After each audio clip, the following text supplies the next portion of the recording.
I'm chatting with Anna Sandoval. Anna is an art therapist who has just joined the faculty at Dunedin Fine Arts Center, and she is teaching a new class called Art in Wellness. So, Anna, please tell me about your background and why you decided to become an art therapist. Hi, Sarah. First of all, thank you for inviting me to be a part of the Dunedin Fine Arts Center. I was really looking forward to it.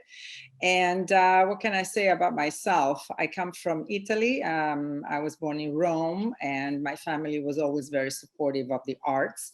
So ever since I was a child, I was really interested in maybe scribbling on the walls and things like that, which was not very liked by my parents. But other than that, I followed that path. I was always very interested in creating stuff. And then I ended up in United States. I got married and I started here to actually fulfill my dream. And I started working as a volunteer in a Catholic school, teaching a little bit of Spanish and then teaching art to children. And then I got involved in performing arts, and I became more and more into performing on the American theater. And then I decided that it was time maybe to go back to college here in the States. And I pursue a career in art, bachelor in art and psychology. And then after a while, I realized I really wanted to connect the dots and do something with that, more than just, performing and painting. I just wanted to put all of those things together and maybe help people to find out how beneficial the arts are. And I found this program, master program. I have a master in art therapy in Indiana in a university. And 12 years ago, I became an art therapist, and I've been one ever since. Oh, that's wonderful.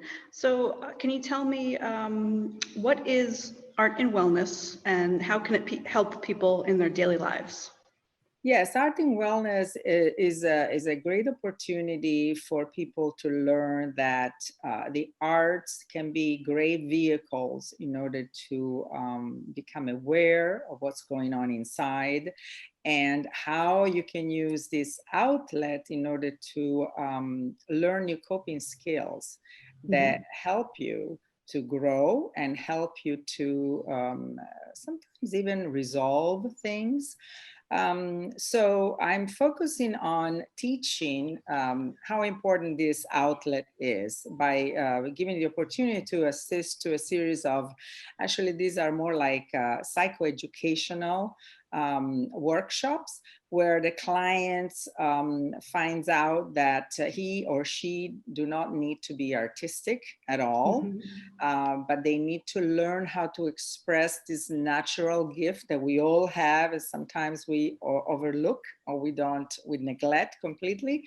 So my function is to bring this up, and with that, give them the opportunity to release this natural way of expression and at the same time learn the important coping skills. So each workshop has a theme that in these days I find very, very interesting and important. So it has to do with self-care. Because the self-care Yes. is the base of everything.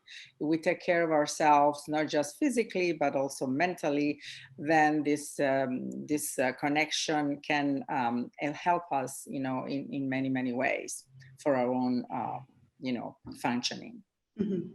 So, is your class for anyone that's interested in learning about the benefits of art? Absolutely, anyone that wants to do it, and I want them to feel completely disinhibited about participating, because again, I'm an artist, so if I find out that somebody really is interested in learning a technique, a particular technique, of course that comes with it, and the person can receive that.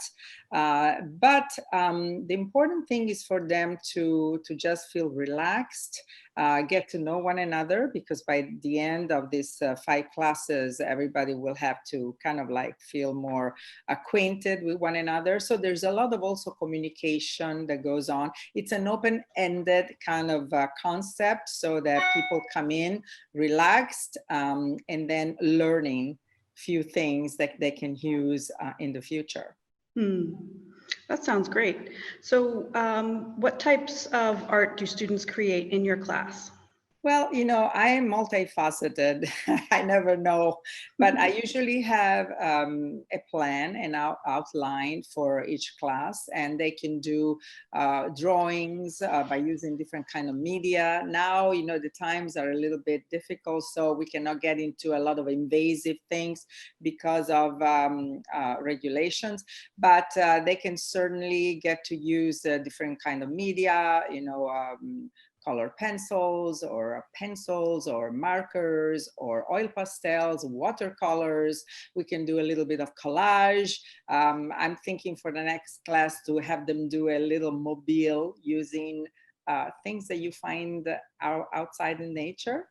Oh, yeah. So I'm always kind of thinking, getting my thing going, like what can we do that is kind of engaging and at the same time releasing relaxation and giving a learning tool to use.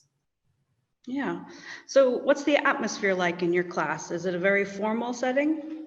No formal at all. No formal at all. We have cappuccino. No, I'm kidding. But anyway, no, the atmosphere is very relaxed and very personal. And I want people to interact with one another because when they make an image, the important thing in our therapy is the process. So everybody can have the chance to process, and they all want to, because when you do something, you're kind of proud of it. Or maybe not 100% proud, but you're kind of curious to see what it looks like. And so I never interpret the images, but I let them interpret it.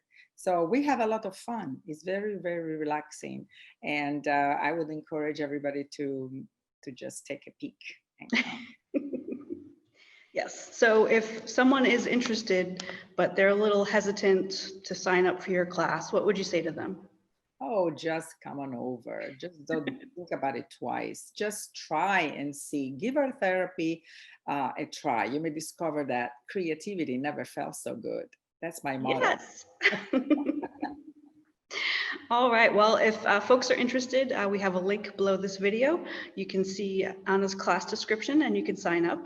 So Anna, thank you so much for taking some time today to talk with me and tell me about your class. Oh, my pleasure, Sarah. Thank you. Anytime.